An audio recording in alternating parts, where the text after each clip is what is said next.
Something is wrong का क्या मतलब होता है, ये आज की इस वीडियो में सीख लेते हैं। समथिंग इज़ रॉन्ग का मतलब होता है कुछ गड़बड़ है, यानी कि जब आपको किसी चीज़ में कुछ गड़बड़ नज़र आती है या ऐसा लगता है कि इसमें कुछ ना कुछ गलत है या गलत हो रहा है या गलत हो सकता है, तो उसके लिए आप कहते हैं समथिंग इज़ रॉन्ग, यानी कि कुछ गड़बड़ है या मुझे लगता है कुछ गड़बड़ है।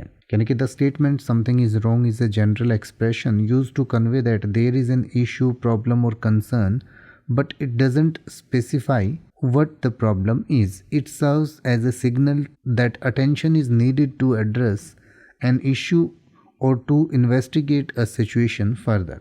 The nature of the problem or what is wrong would depend on the context in which the statement is made. यानी कि इसका मतलब ये है कि आपको ध्यान देने की ज़रूरत है या कुछ गड़बड़ है या उसमें ज़्यादा और जो है आपको प्रोब करने की, इन्वेस्टिगेशन करने की ज़रूरत है।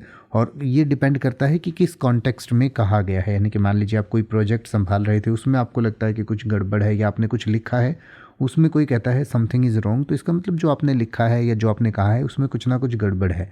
या कई बार हम थोड़ा अनहेल्दी फील करते हैं या हमें जैसे थकान वगैरह फील होती है, तो हम कहते हैं कि यार मुझे लगता है कुछ गड़बड़ है या मेरे साथ कुछ दिक्कत है, तो मैं डॉक्टर को दिखा लेता हूँ। तो इस तरीके से आप इंग्लिश में इसको इस तरीके से कह सकते हैं, I have been feeling really tired and dizzy lately, यानी कि मुझे आजकल जो है बहुत थकान और जो है डिजीनेस महसूस होती है, मतलब कि जैसे चक्कर से आते रहते हैं। समथिंग इज़ रॉन्ग, कुछ गड़बड़ है। I think I should see a doctor, यानी कि मुझे लगता है कि मुझे डॉक्टर से मिलना चाहिए, मुझे डॉक्टर को दिखाना चाहिए।